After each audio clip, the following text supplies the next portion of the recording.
पाकिस्तान को next 1 year में 40 से 45 बिलियन डॉलर मिनिमम चाहिए, और वो ज़रूरत ना अमेरिका पूरी कर सकता है, ना वेस्ट पूरी कर सकता है, और अरब्स भी पूरी नहीं कर सकते। ऑल्दो के सऊदी अरब वगैरह जो मदद कर भी पाते हैं तो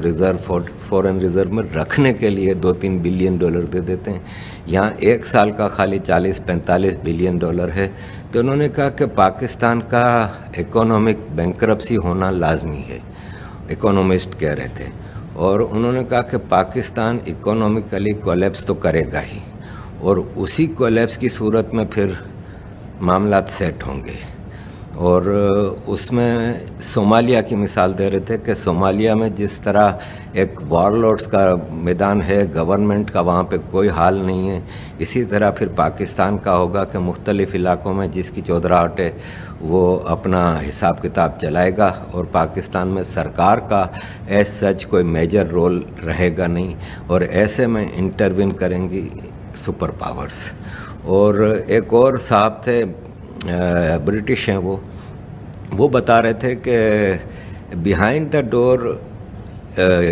यूरोप, इंग्लैंड, अमेरिका और इंडिया, क्या इन सारे सिनारियों में कि पाकिस्तान के इकोनॉमिक कलेप्स के बाद क्या होना है, वो सारी चीज़ें हैं। तो उन्होंने कहा कि इसमें ऐसा हो सकता है कि बलूचिस्तान को फिर एक आज़ाद बफर स्टेट के तौर पे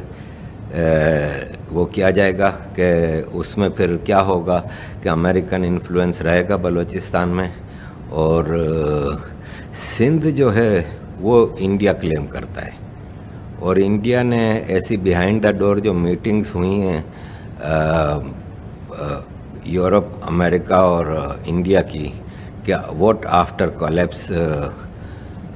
पाकिस्तान के कोलैप्स करने के बाद क्या सिनारियो होंगे, तो उसमें इंडिया ने क्लेम किया है कि सिंध हिस्टोरिकली हिंद है, और सिंध के बगैर हिंद का कोई हिसाब किताब नहीं है, और सिंध तो आफ्टर ऑल हमारा होगा। अब देखें, ये सब बातें प्राइवेटली आपस में हो रही हैं, इसमें कितनी ऑथेंटिसिटी है नहीं है, लेकिन जो सिनारियोस चल रहे हैं इसमें ये सारी बातें समझ में आती हैं कि ऐसा हो भी सकता है। तो मैंने उसमें सवाल किया कि POK गिलगित बल्तिस्तान, बोले वो तो आउट ऑफ क्वेश्चन है ना, वो तो इंडिया ने ऑलरेडी कहा हुआ है कि वो हमारा है, और उस पर अमेरिका और Europe after collapse of Pakistan उनको कोई एतराज़ नहीं है। अगर इंडिया अपना हिस्सा, इलाका जो है कश्मीर का और गिलगित बल्तिस्तान का, वो वापस हासिल कर लेता है तो उस पर दुनिया को कोई एतराज़ नहीं है, वो तो हो जाएगा, वो तो उसका तो बड़ा इशू नहीं। सिंध के मामले में वो कह रहे थे कि ये भी एक बातचीत चल रही है कि आधा सिंध हिंद को दे दिया जाए, जिसमें बावलपुर से लेकर ठट्टा और ये सारा इलाका ईस्टर्न जो इंडियन बॉर्डर के साथ सिंध का हिस्सा है, वो इंडिया भी सोच रहा है कि पूरा सिंध लेना हमारे लिए, क्योंकि जब आप वेस्टर्न सिंध की तरफ आते हैं ना तो वहाँ पे मुहाजिरों की काफ़ी बड़ी तादाद है, पख्तूनों की बड़ी तादाद है, और ये फसाद का मामला चलता रहता है, पठान और मुहाजिरों का। तो हो सकता है इंडिया ईस्टर्न सिंध की हद तक उसको अपने साथ शामिल करने को तैयार हो जाए। ये भी बताया गया कि मुख्तलिफ डिस्कशंस चल रही हैं। पाकिस्तान का जो हिसाब किताब है उसमें